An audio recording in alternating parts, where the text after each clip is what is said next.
Welcome to Suman TV. నేను నాగరాజ పుంగనూరు. గ్రామీణ ప్రాంతాల్లో మూఢనమ్మకాలు మరింత ఉచ్చస్థితికి దిగజారుతున్నాయి. ఎక్కడంటే పుంగనూరు నియోజకవర్గం చౌడేపల్లి మండలం పంచాయతీ కేంద్రమైనటువంటి కాగితి పాఠశాలలో ఈ పరిస్థితి నెలకొంది.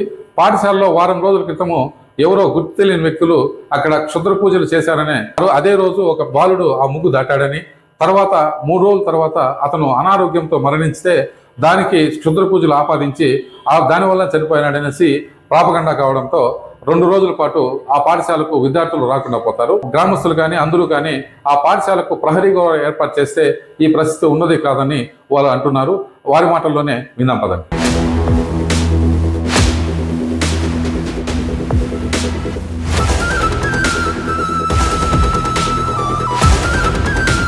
మాది కన్నంవారిపల్లి.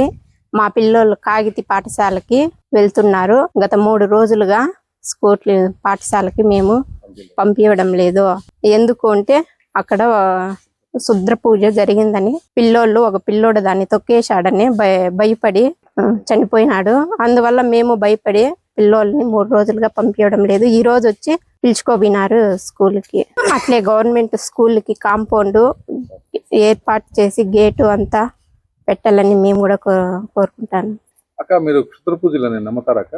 ఆ పిల్లోడు చనిపోయిన దాని వల్ల మేము నమ్ముతాన్నాం సార్. అంటే ఆ పిల్లోడు దాని వల్ల చనిపోయినాడు అనుకుంటా. దాని వల్లనే మేము నమ్ముతాన్నాము. ఇక్కడ పల్లెటూరు కాబట్టి మేము అందరూ నమ్ముతాము. అంటే ఈ ఊరు నుంచి ఎంతమంది పోతారు స్కూల్ పిల్లలు? ఈ ఊరు నుండి 12 మంది పోతాను. ఆ 12 మంది పోలేదు. పోలేదు. ఎవరన్నా వచ్చి మిమ్మల్ని అది కాదులే మూఢనమ్మకాలు నమ్మద్దు నేను ఎవరు చెప్పలే కదా? టీచర్స్ అంతా చెప్పినారు. అయితే ఎందుకు పంపించలేదు 3 రోజులు? మాకెందుకో కొంచెం భయంగా ఉందని 2 రోజులు పిల్లోళ్ళు ఇంటి దగ్గర ధైర్యం చెప్పి మళ్ళీ పంపిద్దాంలే ఇంటి దగ్గరే.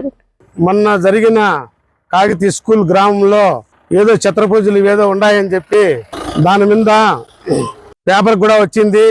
గ్రామ పెద్దలంతా కూడా మేము చర్చించుకొని మేము మాట్లాడి దీని విధంగా ఏమేమి ఉన్నాయనేది కూడా మేము చూసినాము. ఆ సీసీ కెమెరాల్లో ఏదో ఉన్నాయని, అదేదో పిల్లోళ్ళు దాటి దానికి ఏదో ఆ పిల్లోడు మరణించడం జరిగింది. దీని ఎందుకు ఏమి అనేది గ్రామాల్లో ప్రతి ఒక్కరిలోన ఆ అయోమయం శిస్తుల్లో ఉండారు.